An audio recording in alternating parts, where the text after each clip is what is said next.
2026년 희망찬 새해의 첫 주일 아침이 밝았습니다. 올 한 해 여러분의 가정과 일터 그리고 자녀들의 앞길 위에 하나님의 돕는 손길과 또 그분이 거하시는 충만한 임재 그리고 평강이 가득할 수 있기를 주님의 이름으로 간절히 축복합니다. 아멘. 여러분 혹시 스페인 바르셀로나에 있는 사그라다 파밀리아, 그러니까 우리말로는 성가족 성당이라고 불리는 건축물을 아시나요? 천재 건축가 안토니 가우디가 설계한 이 건물은요, 인류 역사상 가장 아름답고 또 가장 독특한 건축물 중 하나로 꼽힙니다. 옥수수처럼 높이 솟은 첨탑과 자연을 닮은 곡선들이 정말로 경이로운 그런 모습을 하고 있습니다. 그런데 이 성당에는 아주 특별한 점이 하나 있습니다. 1882년에 첫 삽을 뜬 이후로 무려 144년 동안이나 계속해서 공사 중이었다는 사실이에요. 아직도 공사 중입니다. 한 사람의 생애를 훌쩍 뛰어넘는 시간이죠. 할아버지가 돌을 깎다가 생을 마감하면 아들이 그 정을 이어받고, 아들이 늙으면 손자가 다시 그 망치를 이어받아서 짓고 또 지었습니다. 가우디가 살아생전에 사람들이 그를 향해 물었다고 해요. 도대체 이 성당은 언제 완성되는 겁니까? 왜 이렇게 오래 걸립니까? 그때 가우디가 아주 유명한 말을 남겼는데요. 나의 건축주께서는 그리 급하지 않으십니다. 여기서 말하는 건축주가 누구일까요? 하나님이시죠. 하나님은 속도보다 정성을 빨리 짓는 것보다 제대로 짓는 것을 원하신다는 그만의 신앙 고백이 이 말 속에 담겨 있습니다. 그런데 144년 동안 짓고 있던 그 성당이요, 드디어 완공의 때를 맞이했습니다. 바로 올해 2026년에 완공을 목표로 지금도 열심히 건축이 진행되고 있습니다. 전 세계가 주목하고 있는 이 역사적인 완공의 해에 우리 늘사랑교회도 2026년 새 아침을 맞이했습니다. 저는 144년 만에 완공을 앞둔 그 성단의 소식을 들으면서 우리 교회를 향한 하나님의 마음을 다시 한번 깊이 묵상하게 되었습니다. 하나님께서 우리 늘사랑교회가 어떤 교회로 세워져 가기를 원하실까 하는 생각을 다시금 오랜 시간 하게 되었어요. 우리 교회도 올해로 15주년을 맞이합니다. 144년에 비하면 짧은 시간이지만 우리에게는 결코 짧지 않은 믿음의 여정이었어요. 지난 15년 동안 참 열심히 달려왔고 많은 하나님의 은혜를 경험하는 시간이기도 했습니다. 개척 초기에 뜨거웠던 열정들을 지나서 하나님의 말씀을 배우며 삶으로 살아내기 위한 싸움을 모든 성도들이 힘써 해왔고, 제자훈련과 사역훈련 또 여러 훈련들을 통해서 예수님의 제자로 서기 위한 믿음의 경주도 계속해서 해왔습니다. 감격적인 예배와 자신을 내어주는 섬김 속에서 하나님 사랑과 이웃 사랑을 실천해온 시간이기도 합니다. 우리 교회는 계룡이라고 하는 군사도시의 특성상 이곳에 오래 머무신 분들도 계시지만 나라의 부름을 쫓아서 오고 간 분들도 꽤 많았습니다.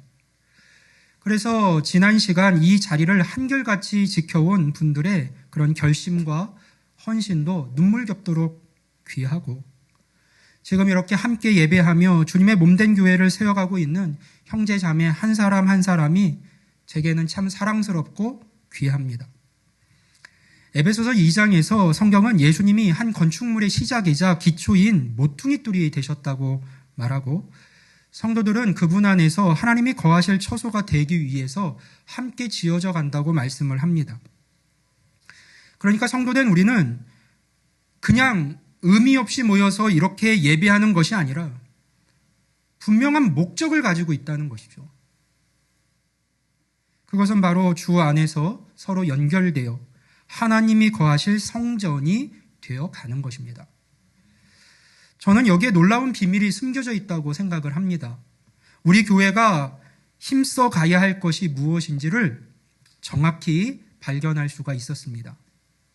우리의 목표는요, 그저 나 한 사람이 하나님 앞에서 훌륭한 건축자재가 되는 것에 있지 않았습니다.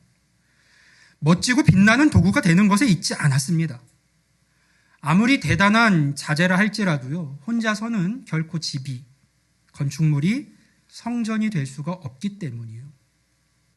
그러니까 목표는, 우리의 이 신앙생활의 여정의 목표는요, 나 혼자 훌륭해지는 것이 아니라 함께 집이 되어가는 데 있다는 사실을 하나님께서 다시금 깨닫게 하셨습니다. 교회를 하나의 건축물로 생각을 해본다면요, 지금껏 주님을 사랑하는 마음으로 우리가 힘써 예배하고 최선을 다해 헌신하고 제자훈련의 과정을 모두 마친 우리 교회 성도들은 영적으로 볼 때에 다들 훌륭하고 단단한 벽돌들이 되어 있다고 말할 수 있습니다. 건물을 지을 수 있는 멋진 자재들이 되어 있는 것이죠. 참 잘한 일입니다. 벽돌 자체가, 건물 자재 자체가 불량이라면 좋은 집을 지을 수가 없을 테니까요. 저는 우리 교회 성도들이 말씀 안에서 건강하고 바르게 잘 성장해 왔다라고 확신을 합니다. 그런데 여러분, 분명한 것은요, 좋은 벽돌이 잔뜩 쌓여 있다고 해서 그것을 집이라고 부르지는 않는다는 사실이에요. 벽돌이 운동장에 수천 장 쌓여 있어도요, 그것은 그냥 벽돌 더미일 뿐입니다. 그 벽돌들이 서로의 옆구리를 내어주고 시멘트로 단단하게 붙어서 연결될 때 비로소 누군가의 비바람을 막아줄 수 있는 벽이 되고 가족이 머무는 집이 됩니다. 우리 신앙생활도 마찬가지입니다. 나 혼자 말씀 잘 알고 나 혼자 기도 많이 하는 훌륭한 벽돌들은 많이 있습니다. 하지만 하나님은 그것을 보면서 아름다운 성전이다라고 하지 않으십니다. 하나님은 그 훌륭한 벽돌들이 서로 연결되기를 원하십니다. 우리가 흔히 교회를 하나님의 가족이라고 부르잖아요. 그런데 여러분, 솔직히 말해서 가족이 늘 좋고 행복하기만 하던가요? 그렇지 않죠. 때로는 가장 가까운 가족에게서 상처를 받기도 하고 서로 성격이 안 맞아서 부대끼기도 합니다. 명절에 모이면 좋다가도요, 사소한 말 한마디에 토라지기도 하는 게 가족이죠. 다시 안 볼 사람처럼요. 하지만 그럼에도 불구하고 서로를 포기하지 않고 곁을 내어주는 관계, 좋을 때나 싫을 때나 밥상머리에 둘러앉아서 연결되어 있는 관계를요, 우리는 식구라고 부릅니다. 하나님께서는 2026년 우리 늘사랑 교회에 함께 지어져 가느니라라는 말씀을 주셨습니다. 훌륭한 신앙인으로 홀로 서는 것을 넘어서 서로 달라도 끈끈하게 연결된 공동체로 나아가라는 하나님의 분명한 부르심입니다. 오늘 말씀을 통해서 때로는 부대끼고 때로는 위로하며 함께 지어져 가는 것이 얼마나 큰 은혜이고 큰 기적인지를 우리 모두가 깨닫는 시간이 되기를 바랍니다. 그래서 2026년에는 우리 교회가 하나님이 편안하게 거하시는 그런 좋은 집, 따뜻한 집이 될 수 있기를 주님의 이름으로 축복합니다. 아멘. 본문으로 들어가기 전에 오늘 본문 21절과 22절을 제대로 이해하려면요, 바울 사도가 에베소서 2장에서 무엇을 말하고 있는지를 잠깐 살펴볼 필요가 있습니다. 에베소서 2장 11절부터 13절의 내용을 보면요, 바울은 에베소 교회 성도들에게 기억하라고 말합니다. 기억하라. 무엇을 기억해야 하는가? 그때 너희는 무엇이었느냐? 그리스도 밖에 있었고 외인이었고 소망도 없고 하나님도 없는 자였다. 그것을 기억하라고 말씀하세요. 한마디로 우리는 다 원래 문 밖에 있었던 사람들입니다. 소속되지 못한 사람들, 초대받지 못한 사람들이었어요. 그런데 어떻게 되었습니까? 13절 말씀을 보면 이렇게 선언하고 있습니다. 이제는 전에 멀리 있던 너희가 그리스도 예수 안에서 그리스도의 피로 가까워졌느니라. 이제는 전에 멀리 있던 너희가 그리스도 예수 안에서 그리스도의 피로 가까워졌느니라. 밖에서 안으로, 멀리서 가까이로, 외인에서 가족으로 우리의 신분이 완전히 바뀌었습니다. 이것이 복음이에요. 우리는 모두 한때 밖에 있던 사람들이었습니다. 하나님 없이, 소망 없이 외롭게 살던 사람들이었어요. 그런데 예수 그리스도의 십자가 은혜로 우리가 안에 들어왔습니다. 하나님의 가족이 된 것이죠. 그리고 이제 오늘 본문 21절과 22절에서 바울은 우리에게 말합니다. 너희가 이제 가족이 되었으니 단순히 구원받은 개인으로 남지 말고 함께 지어져가는 하나님의 성전이 되어라. 서로 연결되어서 함께 지어져가는 하나님의 성전이 되어라. 이 놀라운 은혜를 마음에 새기면서 우리가 붙들어야 할 세 가지 메시지를 오늘 같이 나누려 합니다. 첫째로 우리는 홀로일 때보다 함께일 때 온전하다는 사실이에요. 오늘 본문 21절 말씀을 우리 다 같이 한번 읽어봅니다. 에베소서 2장 21절입니다. 시작.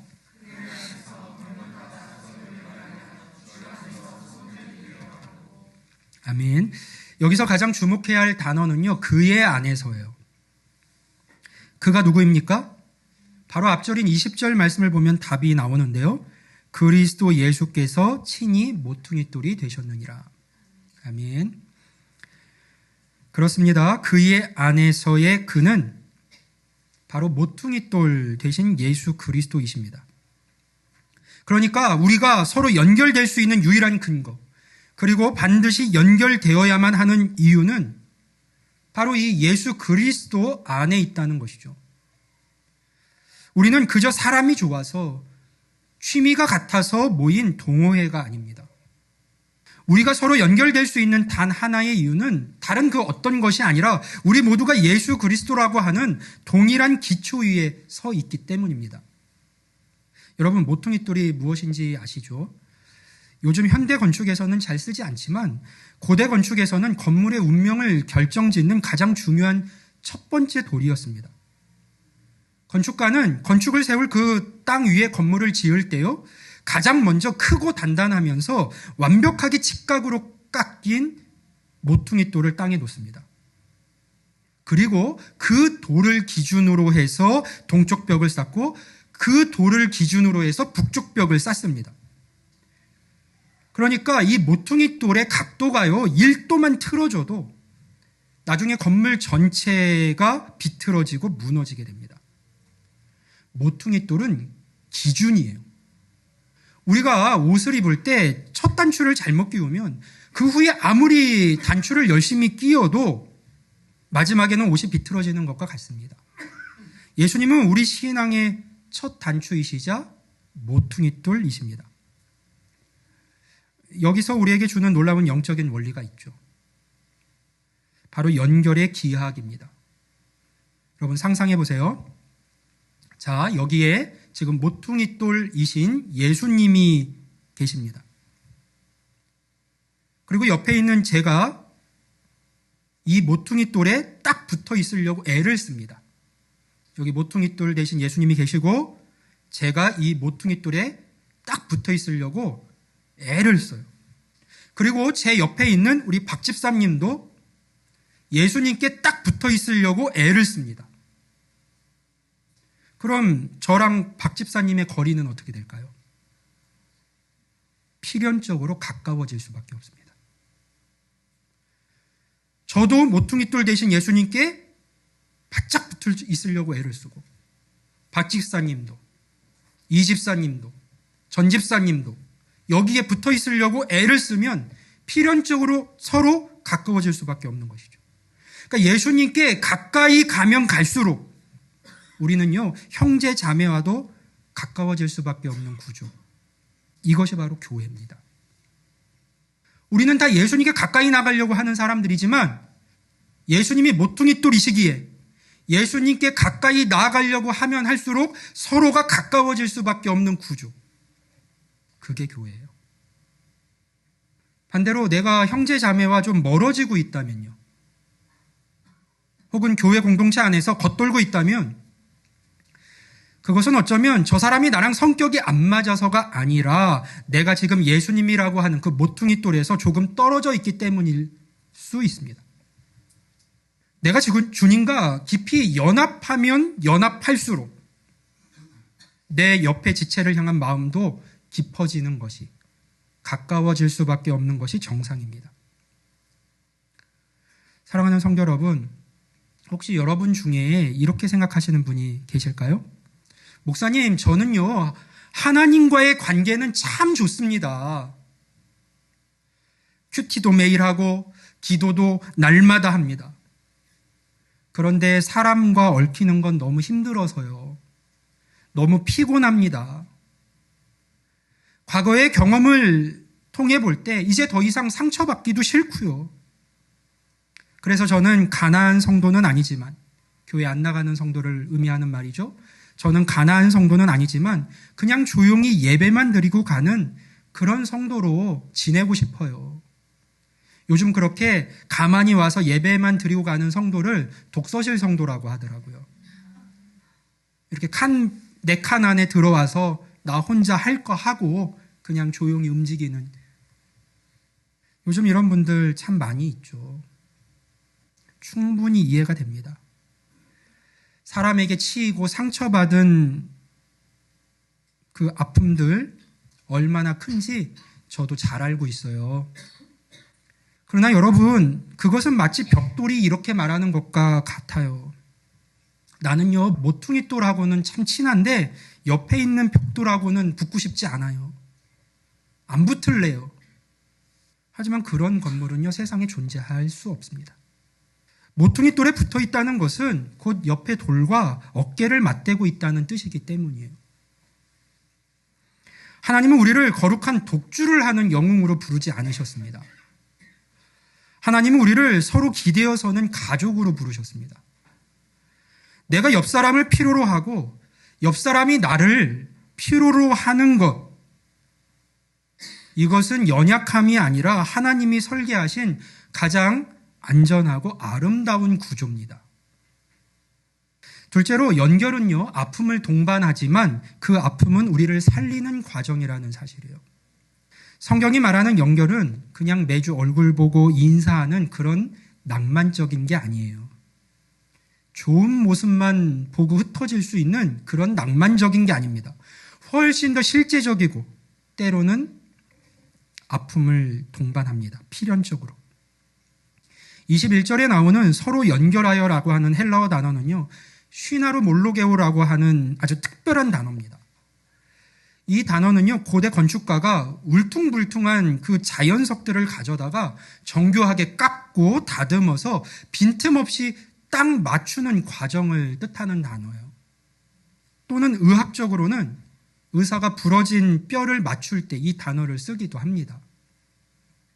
그런데 헬라어 문법을 우리 조금만 더 살펴보면 여기에 아주 굉장히 중요한 사실을 우리는 발견하게 됩니다. 이 단어는 현재 수동태로 쓰였거든요. 무슨 뜻일까요? 먼저 수동태라고 하는 것은 우리가 스스로 억지로 연결하는 것이 아니라 누군가가 우리를 지금 연결시키고 연결하고 계신다는 뜻이에요. 그 주체는 당연히 하나님이시죠. 둘째로, 현재 시제라는 것은요, 이것이 이미 끝난 일이 아니라 혹은 과거에 한 번 있었고 지금은 없는 일이 아니라 지금 이 순간에도 계속해서 진행되고 있다는 뜻입니다. 그러니까 하나님께서는 지금도 우리를 다듬고 계시고 지금도 우리를 연결해서 맞춰 가고 계신 것이죠. 이것은 우리의 노력이 아니라 하나님의 크고 은혜로우신 작업 안에 우리가 지금 들어와 있는 겁니다. 여러분, 그럼 돌의 입장에서 한번 생각해 보세요. 돌의 입장에서. 뾰족한 모서리가 정에 맞아 깎여 나가야 옆에 돌과 비로소 딱 맞을 수가 있습니다. 깎이는 아픔 없이는요, 연결도 없어요. 유명한 철학자 쇼펜하우어가 말한 고슴도치 딜레마를 들어보셨을 거예요. 추운 겨울날 고슴도치들이 얼어 죽지 않으려고 서로에게 다가갔습니다. 그런데 너무 가까이 다가가니까 서로의 가시가 막 찔러대기 시작하는 거예요. 아프죠. 아야! 너무 아파! 하고 떨어졌더니 어때요? 다시 춥습니다. 모이면 찔리고 흩어지면 춥고, 이것이 우리 안에 있는 인간관계의 모습은 아닐까요? 목사님, 말도 마세요. 저는 그 집사님과는 도저히 안 맞아요. 노력해 봤는데 스타일이 너무 달라요. 그런 사람 처음 봤어요. 맞아요. 우리 교회는 정말 다양한 분들이 많이 모여 있습니다. 안 맞는 게 정상이에요. 안 맞는 게. 우리 같은 곳에서 찍어 나온 돌들 아니잖아요. 만약 우리가 그냥 길가에 아무렇게나 쌓여있는 돌무더기라면요, 굳이 모양을 다듬을 필요가 없습니다. 그냥 생긴 대로 얹혀 있으면 돼요. 싫으면 굴러 떨어져서 다른 데로 가면 그만입니다. 그러나 우리는 성전으로 지어지는 중입니다. 딱 붙어서 빈틈없이 꽉 물려 있어야 무너지지 않아요. 그러니 서로의 모난 부분이 부딪히고 깎여나가는 아픔이 있을 수밖에 없습니다. 구약성경 열왕기상 6장 7절을 보면요, 솔로몬 성전을 짓는데 그 솔로몬 성전을 지을 때 성전 그 건축 현장에서는 방망이나 도끼 소리가 전혀 들리지 않았다고 진술되고 있거든요. 어떻게 그럴 수 있었을까? 그 비밀은 채석장에 있어요. 채석장에서 이미 돌들을 다 완벽하게 깎고 다듬어서 가져왔기 때문에 여기서는 지금 소리가 안 나는 거예요. 완벽하게 다듬어져 있었기 때문에. 중요한 것은 이겁니다. 우리가 훗날 들어갈 천국은요, 완성된 성전이기 때문에 그곳에서는 이런 소리가 나지 않을 겁니다. 부딪히고 깨지는 소리들이요. 하지만 지금 우리가 살고 있는 이 땅의 교회는 아직 치열한 공사 현장입니다. 진행 중이라고요. 성전으로 만들어져 가는. 우리는 이미 완벽하게 다듬어진 돌들이 아닙니다. 서로 부대끼며 다듬어져 가고 있는 거친 돌들이에요. 그러니 여기서는 돌 깨지는 소리가 날 수밖에 없습니다. 부딪히는 소리들 날 수밖에 없는 거예요. 내 뾰족한 성격이 깎여 나가야 하고 나의 교만이 깨져야 비로소 옆에 돌과 딱 맞을 수가 있기 때문이에요. 그러니 아픕니다. 특별히 군 도시라는 계룡의 특성상 많은 분들이요, 이곳에 잠시 머물다 가곤 합니다. 근데 만남과 헤어짐이 잦다 보니까 마음 한구석에 우리 이런 생각이 들 수 있어요.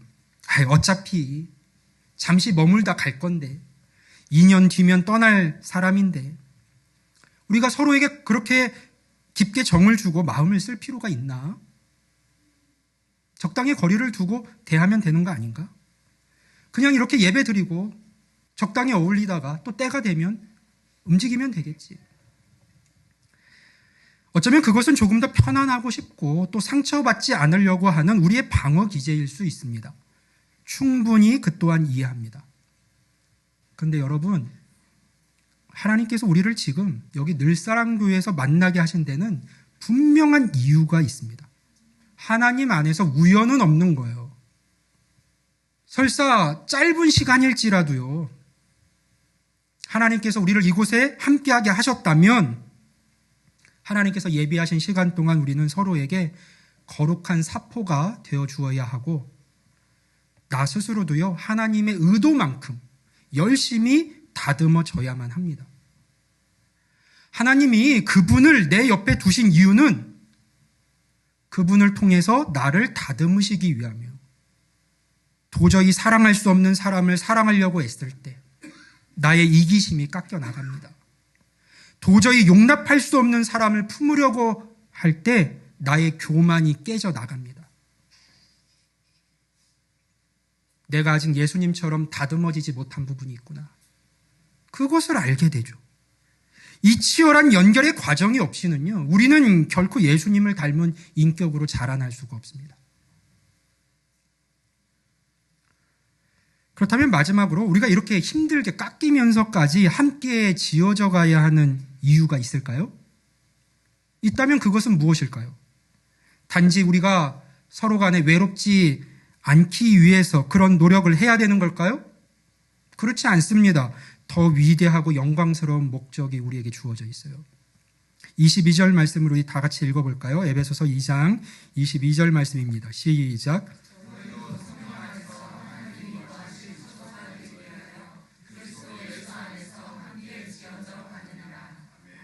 아멘. 우리가 연결되는 궁극적인 목적은요, 하나님이 거하실 처소가 되기 위함입니다. 여기서 처소라고 하는 단어는 헬라어로 카토이 케테리온이라고 하는 단어가 쓰였는데요. 이것은 잠시 머물렀다 가는 그런 여관, 호텔이 아니라 영구적으로 거주하는 집을 뜻합니다. 영구적으로요. 하나님께서 우리 가운데 일시적으로 잠깐 방문하시는 것이 아니라 우리와 영원히 함께 거하시기를, 함께 사시기를 원하신다라고 하는 분명한 뜻이 이 단어 속에 담겨져 있는 거예요. 하나님이 어디에 거하십니까? 그분이 거할 주소는 충남 계룡시의 어느 건물이 아니겠죠. 하나님이 거하실 진짜 주소는요, 우리가 주 안에서 사랑으로 서로를 단단히 붙들어 매어 그렇게 세워낸, 지어낸 새로운 관계의 집입니다. 여러분, 이것을 오케스트라에 한번 비유해 보고 싶은데요. 오케스트라 단원들은 연주회가 있다라고 하면 어떻게 할까요? 연주회 전에 아마 각자 집에서 피나는 연습을 할 겁니다. 혼자 바이올린을 켜고 혼자 첼로를 연습하고 또 연습합니다. 이것은 우리가 각자 하나님 앞에서 갖는 그런 거룩한 독대의 시간과 비슷해요.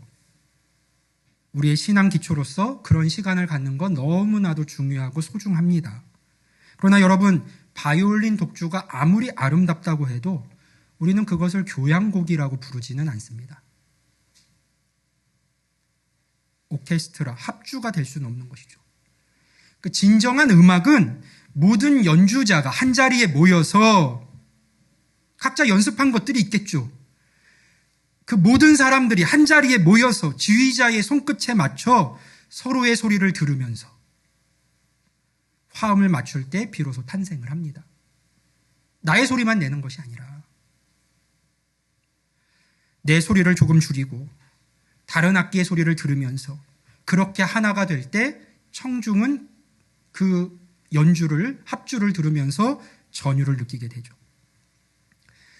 교회는 독주자들의 모임이 아니라 하나님의 오케스트라입니다.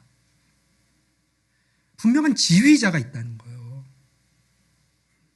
팀 켈러 목사님은 이런 말을 했습니다. 하나님은 우리 각자에게도 임하시지만 성도들이 사랑으로 하나 될 때 그곳에 더욱 강력하게 임하신다. 우리가 예배당 문을 열고 들어올 때 느껴지는 이 따뜻함이요, 설명할 수 없는 평안, 그것은 비싼 인테리어가 주는 것이 아닙니다. 성도들이 서로를 사랑할 때 뿜어져 나오는 성령의 온도예요.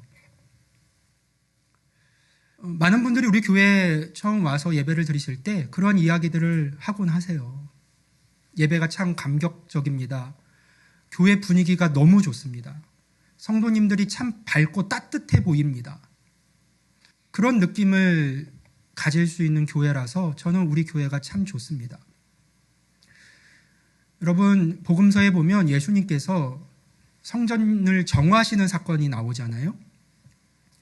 근데 사실상 그 성전이라고 하는 것이 그 시대에도 하나님을 예배하고 하나님께 제사를 드리고 하나님의 율법을 선포하고 하나님을 찾는 자들이 모여 있었던 곳이거든요.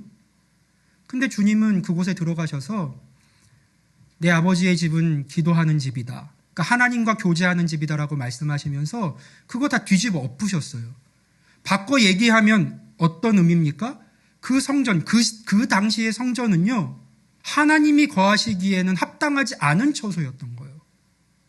그러니까 사실상 이 땅에 많은 교회들이 있지만 그곳에서 하나님을 노래하고 말씀을 선포하고 듣고 교제하고 헌신하지만 실제로는 그 시대에 예수님께서 보시고 마음 아파하시면서 그 성전을 뒤집어 엎었던 것처럼 하나님이 거하시기에는 합당하지 않은 교회, 공동체가 있을 수 있는 것이죠. 우리는 어떨까요? 우리 늘사랑교회는 어떤 교회인 걸까요? 저는 우리 늘사랑교회가 2026년에 이런 꿈을 꾸었으면 좋겠습니다. 이 계룡 땅에 외롭고 지친 영혼들이 우리 교회 문을 열고 들어왔을 때, 아, 여기 하나님이 계시는구나라고 본능적으로, 영적으로 느낄 수 있는 교회. 특별히 우리에게는요, 수십 명의 다음 세대 아이들이 있습니다. 이 아이들은 먼저 된 자들의, 특별히 부모님들의 뒷모습을 보고 자랍니다. 우리 아이들이 훗날 어른이 되었을 때 늘사랑교회를 무엇으로 기억할까요? 어떻게 기억할까요? 아이들은요, 이 공기를 기억합니다. 느낌이요. 우리 교회 어른들은 정말 서로를 아끼고 많이 사랑했어. 때로는 내가 봐도 좀 긴장된 모습들이 보이기도 했지만 다시 화해하고 안아주셨어. 우리 교회는 정말 따뜻한 집이었어. 쉴 수 있는 곳이었어. 나는 그곳에서 하나님을 만나고 경험할 수 있었어. 우리 아이들이 이렇게 고백할 수 있다면 그것보다 더 위대한 신앙 교육이, 우리의 열매가 어디에 있을까요? 사랑하는 늘사랑교회 성도 여러분, 2026년 새해가 밝았습니다. 하나님은 지난 15년 동안 우리를 훈련시키시고 좋은 돌로 다듬어 오셨습니다. 그리고 이제 15살이 된 우리에게 말씀을 하십니다. 사랑하는 딸들아, 사랑하는 아들들아, 이제 서로 연결되어라. 함께 지어져 가라. 저는 이 부르심에 따라서 올 한 해 더 서로 연결되고 부딪히는 사역들을 여러분과 함께 가능한 많이 만들어가 보려고 합니다. 더 주의 말씀으로 우리의 마음을 지키고 서로를 붙들어주는 그런 시간을 계속해서 가져가려고 합니다. 그래서 결과적으로요, 하나님의 자녀로 부르심받은 우리가 하나님과 그리고 형제된 지체들과 더 가까워져서 이곳에서 안식과 행복을 경험하는 그런 한 해를 만들어가 보려고 합니다. 우리가 서로 사랑하면 사람들이 우리가 주님의 제자인 걸 알겠죠. 그래서 여러분들이 우리가 행복한 시간을 만들어가 보려고 해요. 서로 연결돼서 하나님이 거하실 처소로 만들어져 가는 그런 공동체요. 우리를 향한 하나님의 그 아름다운 뜻을 이루어가는 그 복된 일에 또 기대와 순종으로, 사랑과 헌신으로 함께 해주십시오. 이 과정은 때로 불편할 수 있을 겁니다. 분명 내 고집을 꺾어야 하고 나와 다른 사람을 용납하는 과정이 필요할 테니까요. 그러나 한번 여러분 깊이 생각해 보세요. 혼자 들판에 굴러다니는 돌은요, 자유로워 보입니다. 아무도 간섭하지 않으니까요. 그러나 의미 없이 비바람에 깎이고 이끼가 낄 뿐입니다. 세월이 지나도 쓰임받지 못한 채 결국 흙에 묻혀 사라집니다. 하지만 건물에 박힌 돌은 다릅니다. 위에서 누르는 돌의 무게를 견뎌야 하고 옆에 돌들과 부대끼며 살아가야 하죠. 때로는 무거운 짐을 진 것처럼 느껴질 수 있습니다. 그러나 그 돌은 영광스러운 성전의 일부입니다. 그 돌은 비바람을 막아주는 안식처가 됩니다. 그 돌은 계속해서 혼자가 아닙니다. 영원히 보호받아요. 그 돌은 의미 있는 돌이 됩니다. 올 한 해 우리 교회 안에서 구경꾼이나 손님으로 남지 마십시오. 하나님은 여러분을 이 집을 떠받치는 소중한 기둥으로, 집에 너무나도 소중한 중요한 요소로 부르셨습니다. 오래된 성도님들은 낯설어하는 새 가족들에게 먼저 손을 내밀어서 연결의 고리가 되어 주십시오. 그리고 비교적 최근에 새로 오신 가족분들 역시 혹 이곳이 잠시 머무는 곳이 될지라도 하나님께서 나를 이곳에 심으신 자리임을 믿고 마음을 활짝 열어주십시오. 144년 만에 완공되는 사그라다 파밀리아를 기억하십시오. 가우디는 말했습니다. 나의 건축주께서는 서두르지 않으십니다. 하나님께서는 서두르지 않으시지만요, 반드시 완성은 하십니다. 하나님께서 우리 안에서 시작하신 이 선한 일을 그리스도 예수의 날까지 이루실 줄을 우리는 확신합니다. 그래서 2026년이 저물 때쯤에는 우리 교회가 더 높이 올라가는 교회가 아니라 더 단단히 연결된 교회. 그래서 하나님이 내가 이곳에 머무는 것이 참 좋다. 내가 너희 안에 거하는 것이 참 기쁘다. 라고 말씀하시는 행복한 처소가 될 수 있기를 주님의 이름으로 간절히 축원합니다. 아멘.